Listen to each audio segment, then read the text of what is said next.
Well, we hear complaints about homeowners associations all the time, from too many fines to board members who are not accountable or are not doing enough to take care of the communities. Now, one HOA in the East Valley is under fire for how it is spending homeowners' money. Here's Jason Berry. If you live in a community with a homeowners association, you'd like to think your HOA dues go to things like landscaping, park improvements, security and lighting. We found an HOA in Gilbert spending a lot of money on lawyers and legal fees, and some residents aren't happy about it.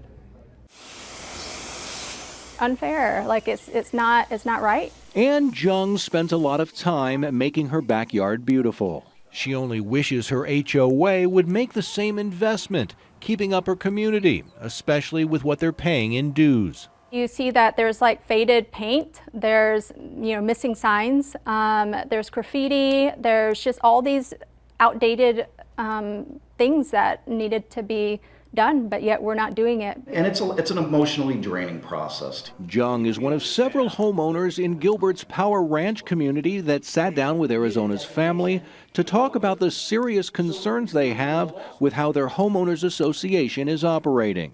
We should know where our dollars are going. We should know if they're going to raise rates, why are they raising those HOA fees? It shouldn't just be, oh, we're going to have to raise 20% this year. Arizona's family did some digging and found Power Ranch spent thousands and thousands and thousands of dollars in legal fees last year. We're talking more than $167,000. That's 6 times more than what was budgeted for legal expenses. I didn't hear any of this until February of this year.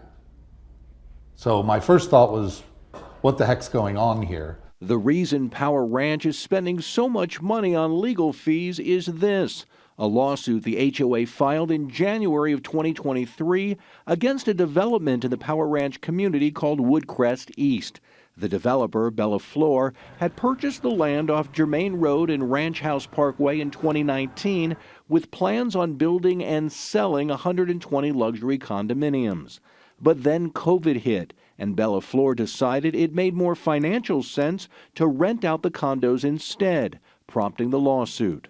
Bella Flor has since filed a $13 million counterclaim, leaving many of the 4,000-plus Power Ranch homeowners wondering when the legal battle will end, how much more it will cost them, and what they stand to gain from all the litigation. I do think that there needs to be a lot more financial accountability on where the money's going and how it's being spent. And lawsuits, I don't think, is where most of the residents want that money to go. We reached out to the law firm representing Power Ranch, Carpenter Hazelwood, Delgado, and Bolen, and have made countless requests to do an on-camera interview with an attorney or Power Ranch board member, but nobody has agreed to talk to us.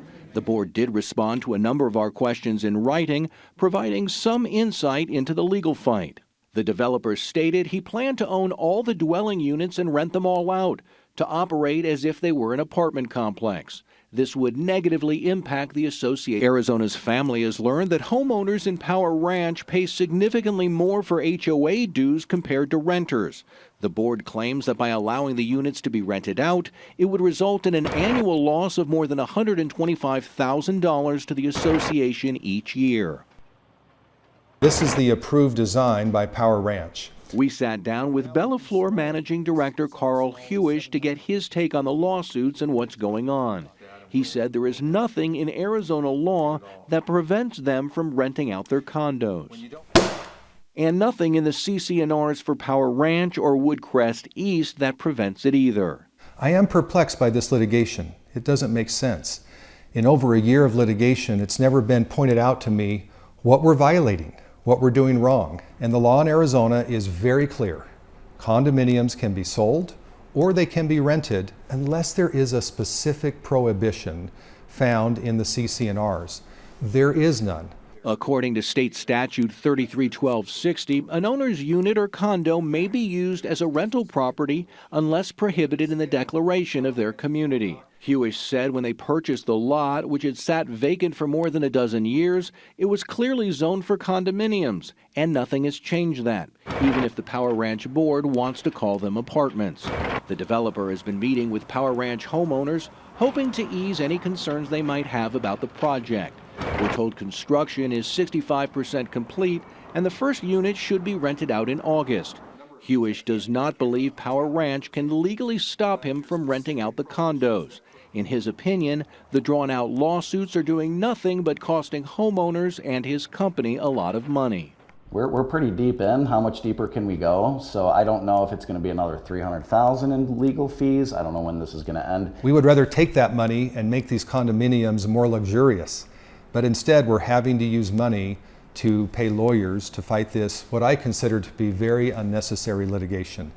The real key in this legal fight is whether the 120 units being built are condos or apartments. The developer insists they're condos. They've always been condos that can be rented out just like others across the state. The Power Ranch HOA board is calling them apartments and insists they're not allowed. Until there's some kind of resolution, the legal bills will continue to roll in.